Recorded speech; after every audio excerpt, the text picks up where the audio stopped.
My tracking and logging workflow that I use in Roam extrapolates well to a lot of different Roam use cases, and also is a really nice demonstration of some of the features we've talked about so far. Pages and page references in particular, linked references, the indentation, how you use dates, how you use times.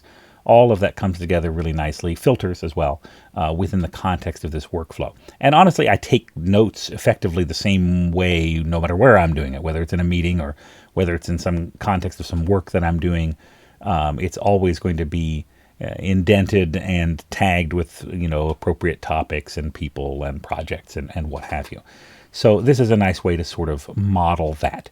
This is very low friction. It's one of the features that I love most about Roam is having a daily notes page and never having to ask myself, do I put this on the projects page? Do I put this on the person's page when I'm talking to a person about a project? That makes a huge difference. I just put it on the daily notes page, tag them both, project and person, indent under it, and take my notes. That way it shows up on the daily notes page, it shows up on each of their pages, referenced by the daily notes page, and all the content is available wherever I might need it, which is very, very powerful when considering how easy it is to get the information in. So in short, I'll walk you through sort of something I typed up already, and then I'll move to the next day, add a couple more things, and then we'll look at how some of that works. So effectively, when I create a meeting, and this is slightly simplified, I normally do start times and end times, but for the sake of understanding it here, I use current time to get a time.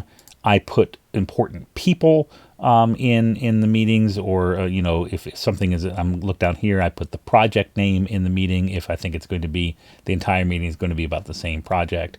I put the type of meeting, Zoom meeting, call. I do that just because it gives me things to filter by. Later on, you never know when you might want to filter by the type of meeting or the topic or the project or the person, and being liberal with that tagging allows you to have those options available to you down the road when you're doing that.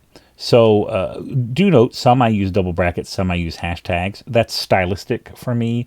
If it's an important topic, person, project, and I want it to be, jump at me, I put it in the double brackets because then I get a link that renders blue. If it's something that's logistical, that's a tag that allows me to catch the information with a query, or just something that I want to filter by, but it's not necessarily integral to the information, the content of the things, I'll do it as a hashtag. So Zoom meeting, call, I do those hashtags. That's personal preference. It would work either way. I just think it's nice to have the topics and the people and those things kind of highlighted for me, and the logistical stuff that allows me to sort stuff there, but not so highlighted. So it's in a grayed out look. So what this allows me to do by doing this, you can see I have the name here, I have a indented, we talked about a project and different topics, all this stuff again made up, I didn't do any of this stuff. Probably none of it makes any sense, that's okay. But the idea here is that when I go to Joe Smith's page, I'm going to be able to see down to the references every time I've talked to Joe Smith, and I can specifically filter by information. You'll notice from a previous example, I had development already filtered, and so you're only seeing that from what I entered. If I take this off just by clicking it, now the whole note is once again available, and all of these things are there for me to filter it by. I can filter it by any of these references that are associated with it. When you're only talking about one meeting, that can be not particularly useful. But as you can see, I talked to Joe Smith as well yesterday. And so if I want to look at every time we talked about the Henderson project, I can narrow down immediately to every time we talked about the Henderson project and see exactly what we saw. So organizing things this way, tagging, logging them this way, gives you an awful lot of power with very little concern about how you input it. Since I'm talking about inputting things, let me jump over to here and I'll show you how simple that can become. We talked about the slash menu. If I want to put the time, all I have to do is hit CU after a / and I've got the time. Now let's say we're going to talk to our friend Joe Smith again here. So we got Joe Smith, and let's say this time we actually had an in-person conversation. Looks like I've not tagged that in here. So we had a conversation, and in this we said the Henderson project is almost ready to close finished development today.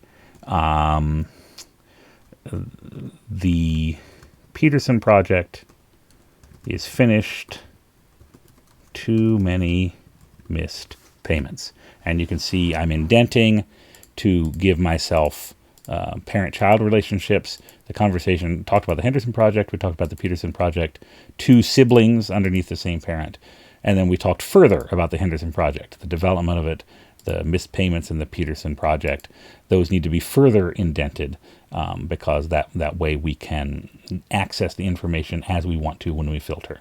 So now if I go to Joe Smith's page, I'll have, sorry, I accidentally clicked the daily notes title. And as I told you in a previous video, daily notes title cannot be changed. So Roam will let you know. Now on Joe Smith's page, I have the things from the 7th as well. So I have, this is everything. Nothing is filtered at the moment.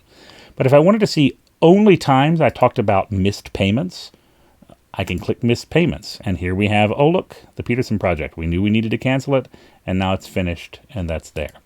Or perhaps now that the Peterson project is done, I don't want to see the Peterson project in any of this stuff anymore. So I shift-click the Peterson project, and now it's removed. And all I see are things about the Henderson project or the Jones project, the various things that I've talked about otherwise with Joe Smith. So obviously this is a super quick example, but I think you can extrapolate the idea to a relatively robust way of taking notes. It is genuinely this simple. The robustness comes with its use over time. I have coaching clients, I have voice students, things that I've been tracking. I now have, 50 or more times that I've met with them, and other things that we've talked about at different times, and emails and things like that that are logged in my graph.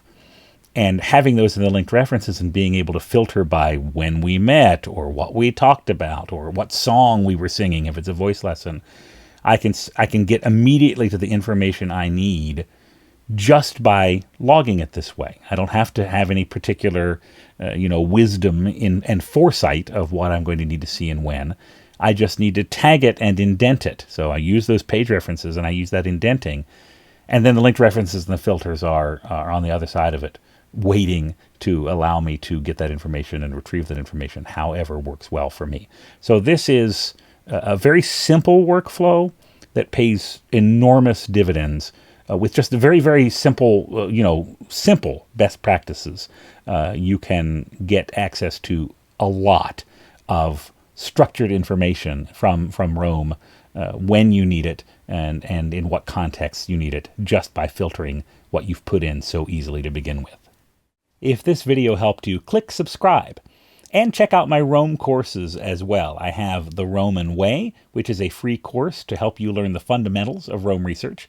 I have AP Productivity, which is my flagship Roam course. It is an 8-week live cohort course to help you get important work done in Roam research. I have Powerful Task Management in Roam research, which helps you build a GTD-style setup for task management in Roam. And I have Your Road to Roam, which I'm actually updating in November or December of 2021. And it is a deeper dive than the free course, The Roaman Way. It has live masterclasses, Q&A sessions, additional instruction about Roam extensions, especially Smart Blocks and Roam 42, which you can get from roamjs.com. And there's a community forum for discussion of new Roam features or help with your workflows. Roam Research is an amazing tool, and I want to help you make the most of it in your life and work.